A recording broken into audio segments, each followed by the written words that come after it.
What's up everyone, it's Sendoh, and last night we got another really interesting Counter-Strike update. Besides fixing a few bugs, the overall movement of the game has improved a lot, so much that many players are saying it finally feels like CSGO again. And without a doubt, that's huge news. So today we're going to break it all down, because in the last few weeks the developers have been working non-stop to polish some of the most important aspects of the game. But before we get started, here's a quick message from today's sponsor. If you like opening Counter-Strike cases, Keydrop is the place for you. Take part in all kinds of exciting case battles, open themed cases, and complete seasonal event passes. If you use the code sendoh, you'll get a 20% bonus on deposits plus a 50-cent bonus if it's your first time. You can pay with all kinds of cards or even with your own skins. And that's not all. By using my code, you also get access to huge giveaways with thousands of dollars in prizes. Keydrop is only for players over 18, so always play responsibly and with money you can afford to lose. This past week we've actually had 3 patches, one on Tuesday, one on Wednesday, which I didn't cover since it was focused on scripting and programming tools,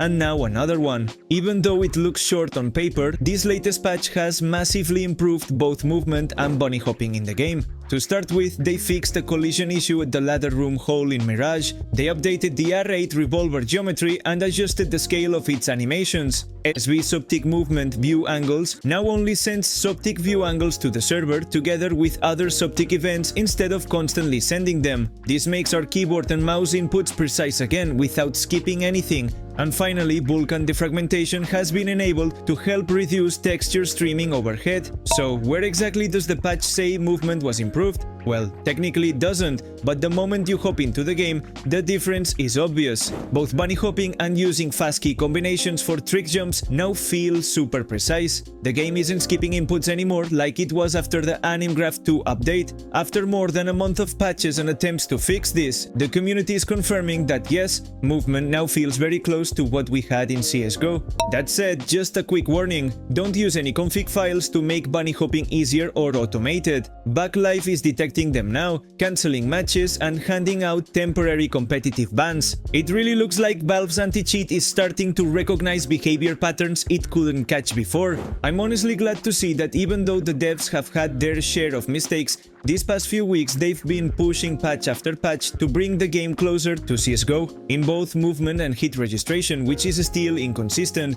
Hopefully once these two areas are completely fixed, they'll finally focus on optimizing the game. I don't expect CS2 to run on a potato PC since the engine is way more demanding than Source, but even high-end setups are struggling right now, so big improvements are definitely needed. Now switching topics a bit, in case you missed it, as of 2 days ago, the new terminal skins can now be sold on all marketplaces. And to nobody's surprise, this is one of the first cases in Counter-Strike history where it's not even profitable to unbox. Right now, almost every single skin in the collection is cheaper to buy directly on the market than to get through the case. The case price is set higher than what those skins are being sold for on Steam, which means if you unbox and want to sell, you're guaranteed to lose money. The only skins that might be somewhat worth it are the AK-47 and the M4A4, but even then their case prices are heavily inflated, and despite the idea that prices would adjust depending on demand, most of them haven't dropped at all. In fact, some have gone up, so a lot of people are already advising that opening this case simply isn't worth it.